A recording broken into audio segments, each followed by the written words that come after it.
नमस्कार, आप देख रहे हैं अपना बिहार और आपके साथ मैं हूं विवेक। इस वक्त की सबसे बड़ी खबर कांग्रेस खेमे से, जहां कांग्रेस के नेता ने एक बड़ा दावा किया है। बड़ी खबर यह है कि बिहार कांग्रेस से एक बड़े दावे की खबर, जहां बिहार कांग्रेस से के जो नेता हैं भरत सिंह, उनका एक बड़ा दावा सामने आया है। पार्टी के 11 विधायकों के टूटने से जुड़ा हुआ यह बड़ा दावा सामने आया है।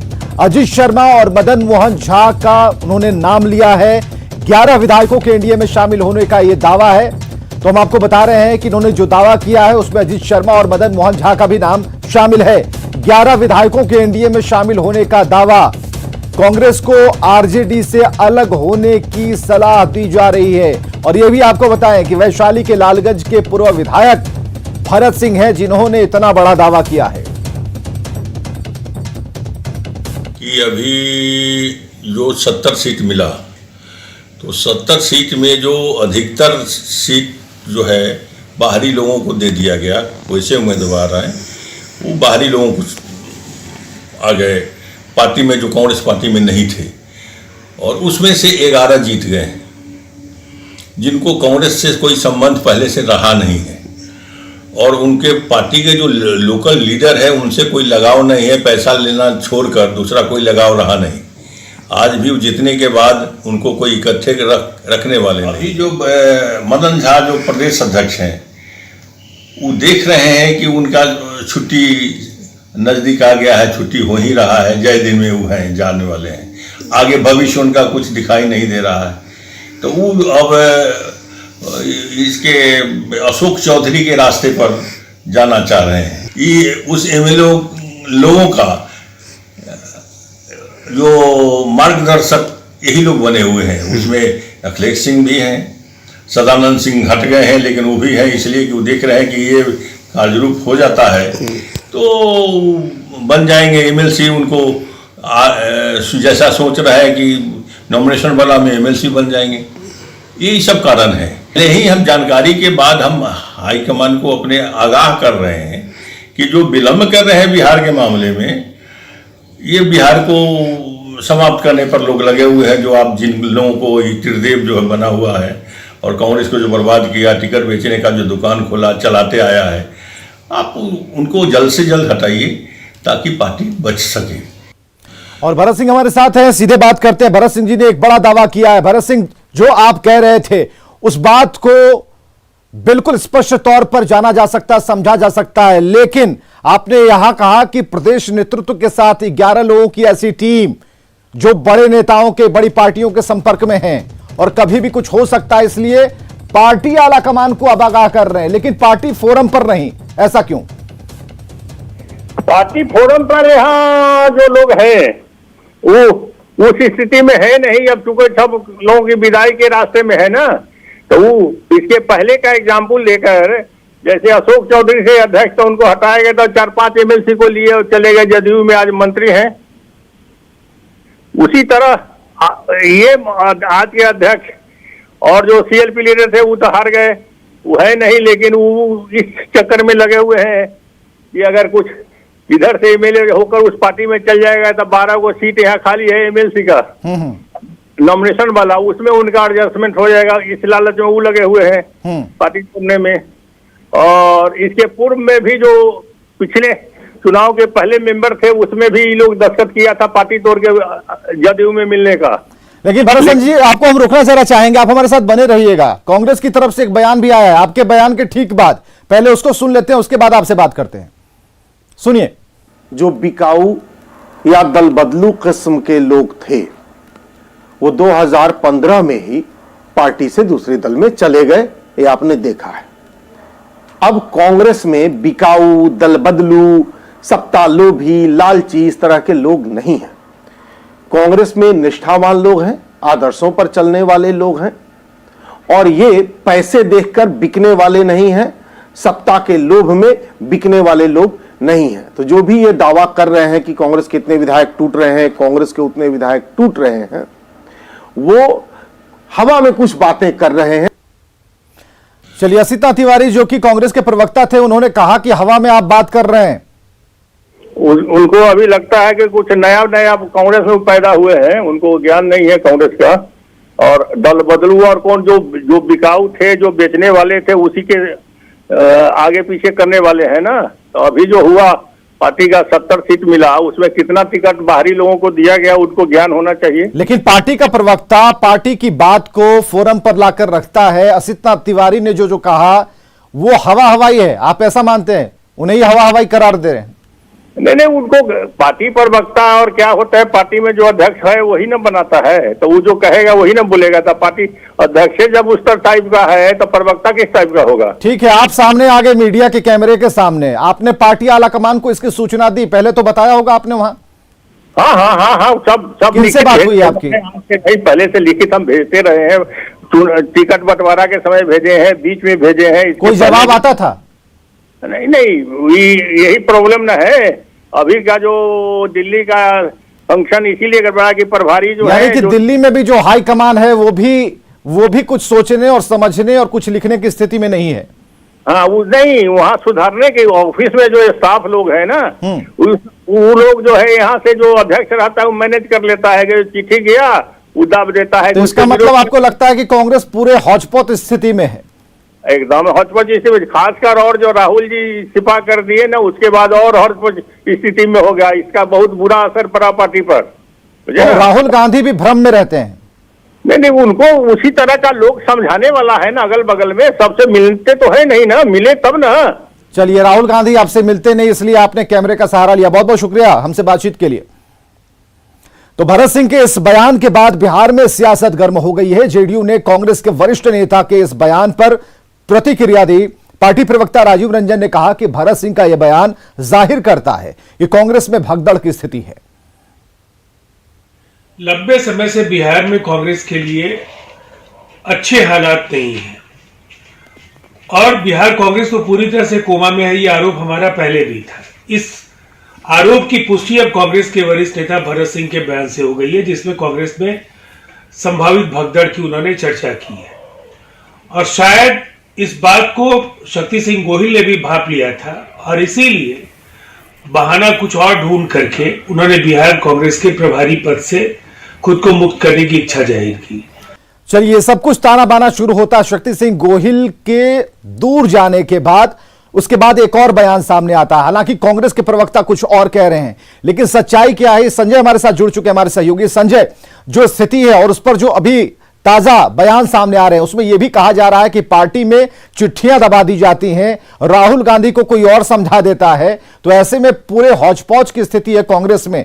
लेकिन जो दावा कर रहे हैं, उनके दावे पर कौन मुहर लगाए कांग्रेस की तरफ से? देखिए विवेक, सबसे बड़ी बात है कि जो भरत सिंह है उनके दावे में कितना दम है इसका पता तो हमें आने वाले दिनों में चलेगा। लेकिन जिस तरीके से बिहार विधानसभा चुनाव के परिणाम आए और कांग्रेस 19 सीटों पर सिमट कर रह गई, उसके बाद से ही कांग्रेस में जो तल्ख स्वर थे वो बढ़ने शुरू हो गए थे। एआईसीसी के मेंबर्स और दूसरे पॉलिटिकल पार्टी, इस पार्टी से जुड़े जो नेता थे, जिला अध्यक्ष थे कई, उन्होंने पटना में एक बैठक ऑर्गेनाइज की थी और उसमें एक स्वर से इन सभी नेताओं ने कांग्रेस आलाकमान से मांग की थी कि जो पार्टी का प्रदेश नेतृत्व है उसे बदला जाए। बिहार प्रभारी शक्ति सिंह गोहिल को बदलने की मांग की गई थी। तो जो कांग्रेस का चुनाव परिणाम आया उसके बाद से भरत सिंह जैसे नेता, पहले आईसीसी मेंबर्स और पार्टी के जो वर्कर्स थे उन तक ये बात थी, लेकिन अब कांग्रेस के वरिष्ठ नेता भरत सिंह जो विधानसभा चुनाव भी लड़ चुके हैं, उन्होंने अगुवाई भी की थी। बिहार सदाकत आश्रम में जो पार्टी की तरफ से एक धरना आयोजित किया गया था, जो असंतुष्ट खेमा था उसकी तरफ से, उसमें भरत सिंह ने अगुवाई की थी और तमाम तरह के गंभीर आरोप लगाए गए थे। और कहीं ना कहीं ऐसे जो नेता हैं उनको उम्मीद है कि आलाकमान तक उनकी बात पहुंचेगी और आलाकमान निश्चित तौर पर जो प्रदेश नेतृत्व है उसके खिलाफ कोई एक्शन लेगा। आपको याद होगा कि बिहार विधानसभा चुनाव में जब टिकट का वितरण हुआ तो टिकारी में जिस उम्मीदवार को टिकट दिया गया था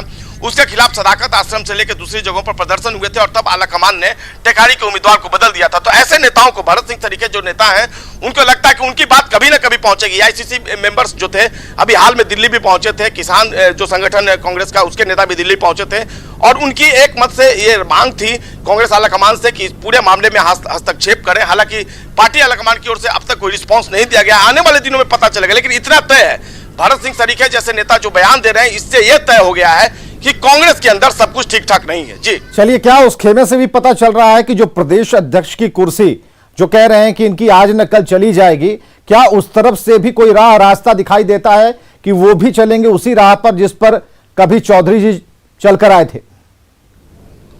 देखिए कुछ भी करना भी फिलहाल प्री मेच्योर्ड होगा, लेकिन भरत सिंह ने जिस तरीके से ये बयान दिया है उस बयान को लेकर कांग्रेस के अंदर खलबली मची हुई है, तीखी प्रतिक्रिया भी है। कई नेताओं ने कैमरे के सामने कुछ भी बोलने से मना कर दिया है। लेकिन निश्चित तौर पर जिस तरीके से ये बयान आया है, बिहार में सियासत जो एक बार फिर से गर्मा गई है। चलिए संजय, बहुत बहुत शुक्रिया। नजर बनाकर रखिएगा कांग्रेस में क्या कुछ चल रहा है। अब बात करेंगे, हम आगे बढ़ते हैं खबरों में कि कांग्रेस के बाद वैक्सीन की बात करते हैं। वैक्सीन किस राह पर है, 5 महीने में कैसे बिहार कोरोना मुक्त होगा, इसकी बात करेंगे। बाहरी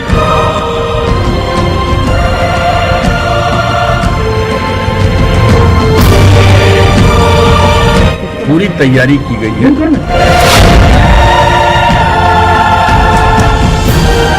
चलिए, बिहार के लोगों को 4 से 5 महीने के भीतर वैक्सीन का डोज दे दिया जाएगा। मुख्यमंत्री नीतीश कुमार ने घोषणा कर दी है और इसके लिए सभी तैयारियां पूरी कर ली गई हैं, करीब करीब पूरी कर ली गई हैं, इसका दावा किया जा रहा है। एक चीज के बारे में पूरी तैयारी की गई है और हम इतना विश्वास दिलाना चाहते हैं कि अपने बिहार में भी, वो तो पूरे देश में होगा बहुत अच्छे ढंग से, केंद्र सरकार ने जिस ढंग से काम किया है, लेकिन अपने बिहार में भी हम लोगों की जो भी तैयारी है उसके हिसाब से हम लोग बहुत ही उपयोगी ढंग से और इफेक्टिव ढंग से इस काम को पूरा कर। चलिए, वैक्सीन का इंतजार हर कोई कर रहा है। भारत सरकार ने 2 वैक्सीन को मंजूरी दी है और बहुत जल्द लोगों को टीका लगना शुरू हो जाएगा। लेकिन कुछ लोग इसे लेकर भ्रम फैलाने की कोशिश कर रहे हैं, खासकर मुस्लिम समुदाय को भड़काने की कोशिशें हो रही हैं। लेकिन न्यूज 18 की टीम जब मुस्लिम बहुल इलाके फुलवारी शरीफ पहुंची तो मुस्लिम महिलाओं में वैक्सीन को लेकर खुशी थी और भ्रम फैलाने वालों पर करारा तमाचा भी उन्होंने मारा है, विक्ट्री साइन दिखाकर।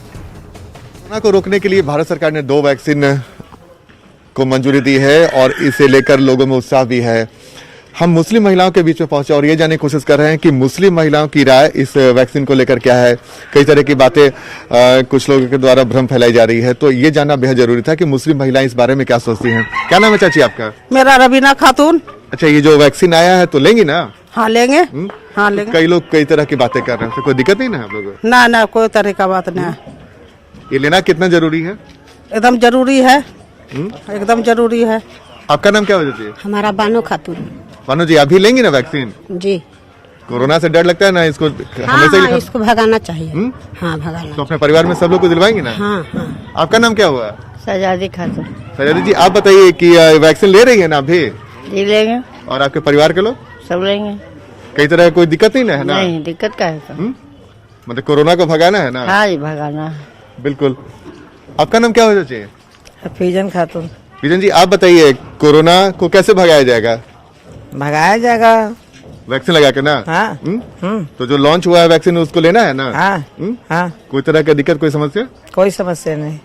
आप बताइए, आपका नाम क्या हुआ? अशरफी बानो। अशरफी जी, आप बताइए कि कोरोना को लेकर डर लगता है मन में ना? हाँ जरूर। तो भागेगा कैसे? भागेगा, मैगी से भगाया जाएगा। वही वैक्सीन लगा के ना? जी हाँ। तो लेना है ना वैक्सीन? और परिवार में सब लोग लेंगे ना? हाँ सब लोग। अगल बगल के लोगों को भी समझाइएगा कि भाई ये ले। क्या? हाँ हाँ, सही बात है। हाँ सही बात है कि अगल बगल लोग को समझावेंगे कि वैक्सीन लेना जरूरी है।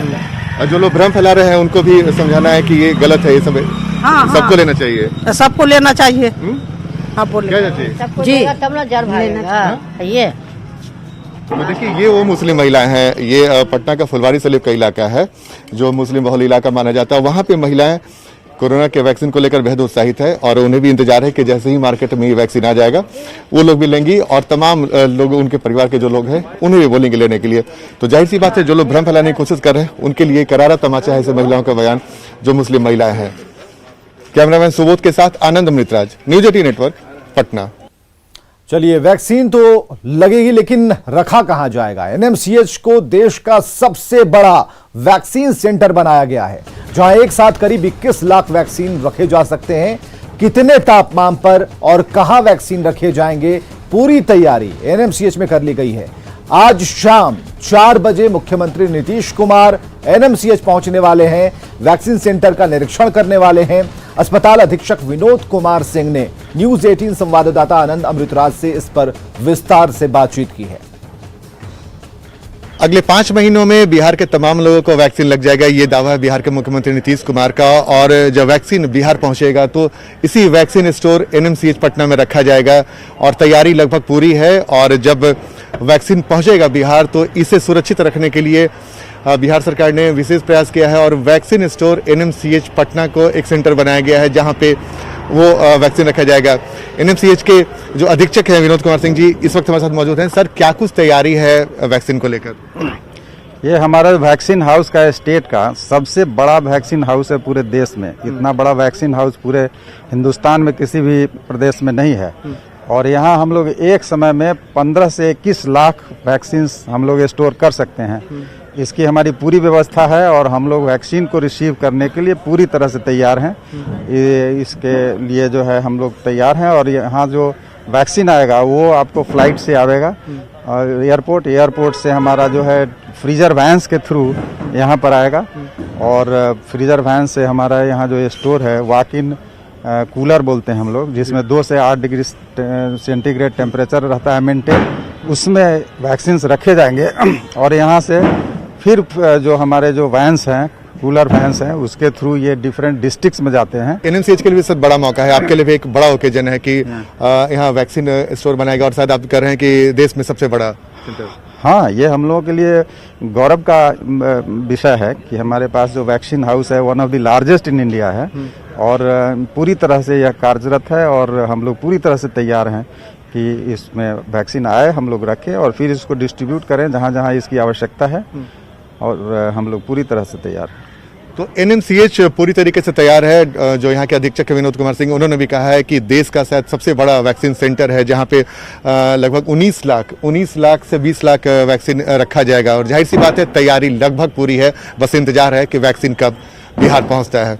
कैमरामैन सुबोध के साथ आनंद अमृतराज, न्यूज 18 नेटवर्क, पटना। चलिए खबरों में आगे बढ़ते हैं। बिहार में अपराधियों पर लगाम कब लगेगी? दिन हो रात हो अपराधी लगातार वारदात को अंजाम दे रहे हैं और प्रशासन के दावों की पोल खोल रहे हैं। खत्म हो रहा खाकी का खौफ,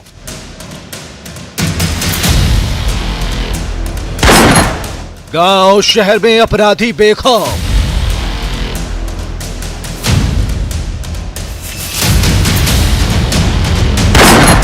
प्रशासन का अगर होता डर,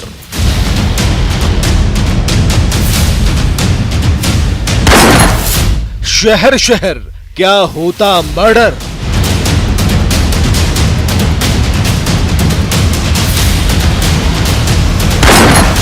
घर में घुसकर मारी जा रही गोली,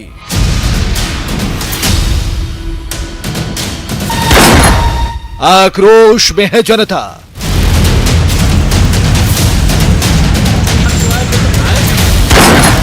प्रशासन के दावों पर सवाल,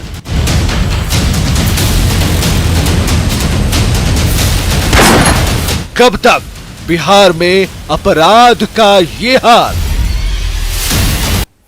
तो बिहार में क्राइम थमने का नाम नहीं ले रहा। हत्या की वारदातों से बिहार में हड़कंप है। पूरब हो, पश्चिम हो, उत्तर हो या फिर दक्षिण हो या फिर मध्य बिहार, बिहार का कोई भी ऐसा हिस्सा हत्या की वारदात से अछूता नहीं है।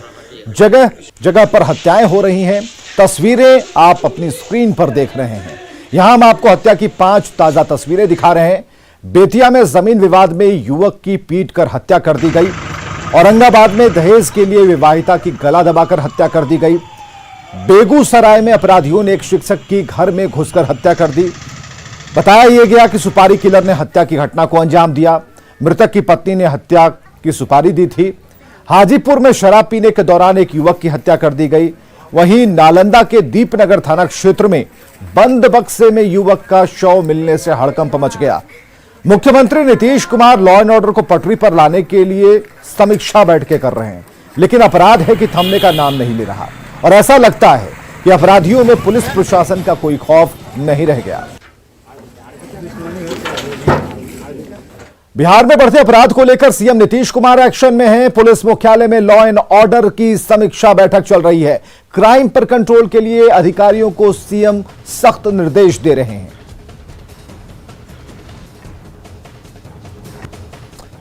तो सरकार के गठन के बाद से ही मुख्यमंत्री नीतीश कुमार आज 5वीं बार लॉ एंड ऑर्डर की समीक्षा कर रहे हैं। कब कब समीक्षा हुई है हम आपको तारीख दर तारीख बता रहे हैं। पहली बार 30 नवंबर को समीक्षा बैठक की गई थी लॉ एंड ऑर्डर के मसले पर। दूसरी बार दिसंबर 9 तारीख को समीक्षा की गई थी। तीसरी बार 13 दिसंबर को समीक्षा बैठक का आयोजन किया गया था।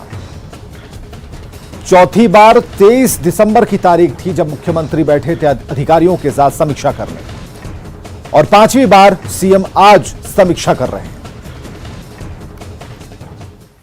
चलिए खबरों में और आगे बढ़ते हैं। भभुआ से 3 बार से रहे विधायक डॉक्टर प्रमोद सिंह को हार के बाद कोई अधिकारी सुनने को तैयार नहीं।